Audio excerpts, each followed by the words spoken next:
It's regarded as one of President Obama's main foreign policy initiatives while in office. America pivoted, or as the administration called it, rebalanced its diplomatic efforts from the Middle East to Asia. That came in the form of military might, investment, and trade dollars.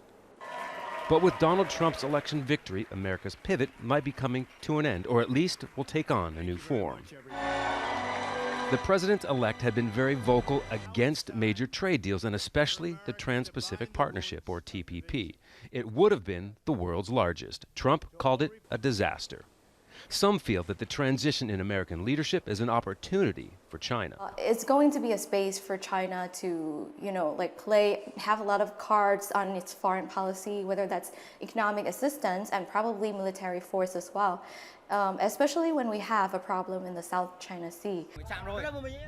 And that situation is about territory disputes in the South China Sea between China and several nations.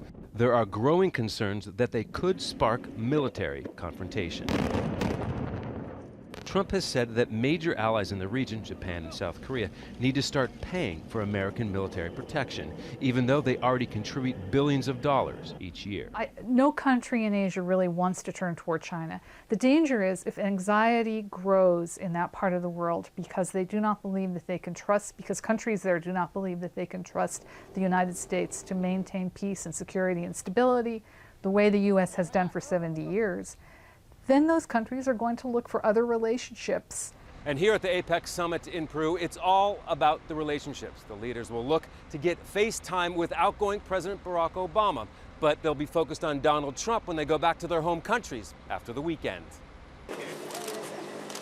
Something Japanese Prime Minister Shinzo Abe has already started. He was the first foreign leader to meet with Trump on his way to Peru for the summit. I think our allies and partners, particularly in Asia, will come to try to set their own setup, have their own Trump strategy, have their own set of objectives in terms of getting to know this administration and advancing their interests. But those strategies will have to be fluid, as the president-elect is just in the process of forming his cabinet, let alone how much of his campaign rhetoric will be turned into his administration's foreign policy. Scott Heidler, Al Jazeera, Lima.